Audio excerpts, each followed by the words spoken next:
What's going on, guys? Andrew Piluk Hockey here, back again with another video. It has been so busy lately. The holidays are very, very close, so Merry Christmas, Happy Holidays to everybody. The Toronto Maple Leafs are still playing pretty well, and I told you guys I wanted to make these little update videos here and there, and we're going to start to get into rumor season, and you guys know that that's my bread and butter. I've already started coming up with some ideas. I've already got some videos ready that I want to make. But the Toronto Maple Leafs should be a very interesting team leading up to the trade deadline. Like I said, they have, they have just been really, really good. And hopefully you guys will enjoy this video. I want to give a little bit of an update, talk about maybe some potential moves, where they could be looking at. But for this video, I really just want to update where they are and kind of give you guys my thoughts. So yeah, if you are new here, make sure to like this video and subscribe if you want. If you're a big Leaf fan, I'd really appreciate that. There's always Leaf content being posted here on a weekly basis, I'd say right now, but I want to get it to 2 or 3 times a week again, and maybe daily uploads around the rumor season, which is probably going to happen because that's the stuff that I like to do. That's my bread and butter, like I said. But let's waste no more time. Let's get into the video. The Toronto Maple Leafs, at the time I'm recording this, I'm not sure when you're watching this, have just finished a game. The last night, the Edmonton Oilers, 5-1 victory.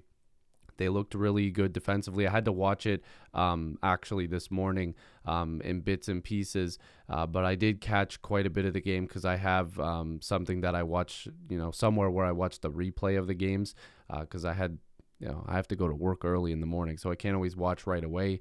But yeah, an impressive 5-1 victory.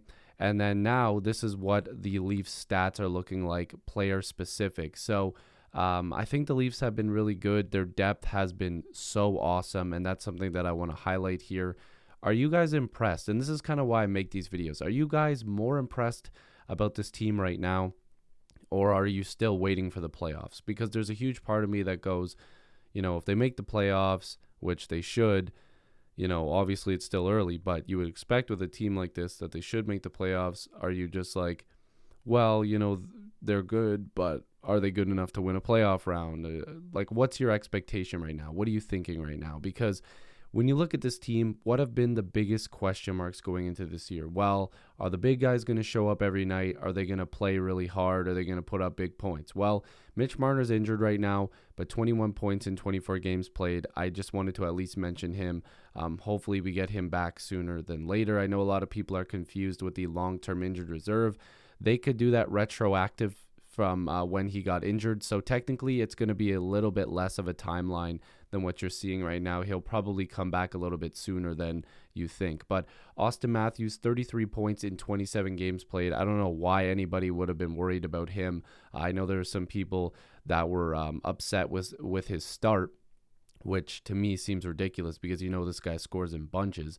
20 goals already on the year, way over a point per game. Same thing with Johnny T. A lot of people have been on him since coming to Toronto, and I still don't understand that.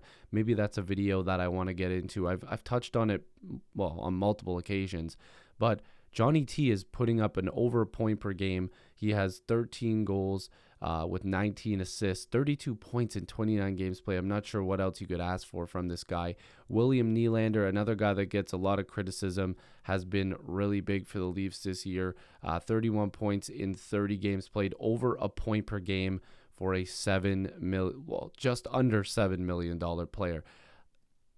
Again, this is huge. This is what the Leafs need. They need their top guys to score, and they need them to score at will. No pun intended. But 26 points in 30 games played for the newly signed Morgan Rielly. Maybe that contract has given him a little bit of a boost. Like I mentioned, Mitch Marner.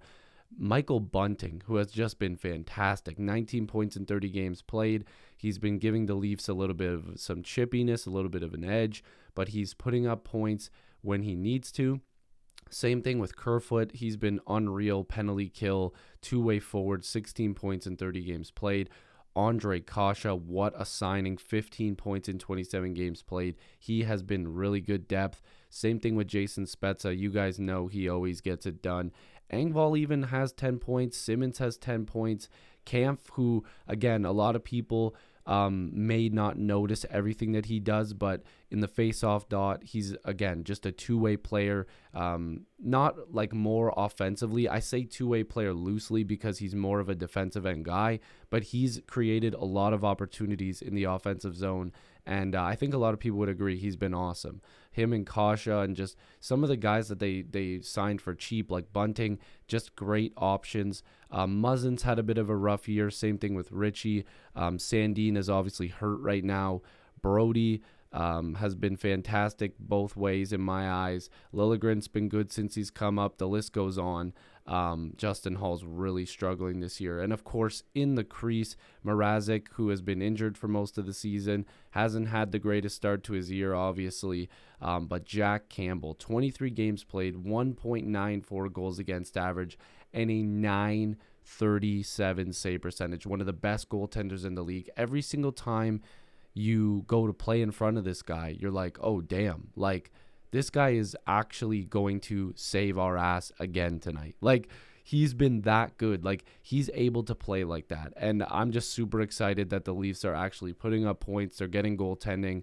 But their blue line is something that probably needs to be addressed again. And that's something that I'm going to be making in another video. But we're going to touch a little bit on some trade talk in this video as well. So if you look at these standings right now, the Leafs have played a few more games than some of these other teams. But the way I always explain it is, sure, they have played 30 games played, and a team like Boston has played 25. Well, for them to get, up to where we are, they got to win all these games in hand. Same thing with Florida, Tampa, whatever. We've already won those games. Those points are already there.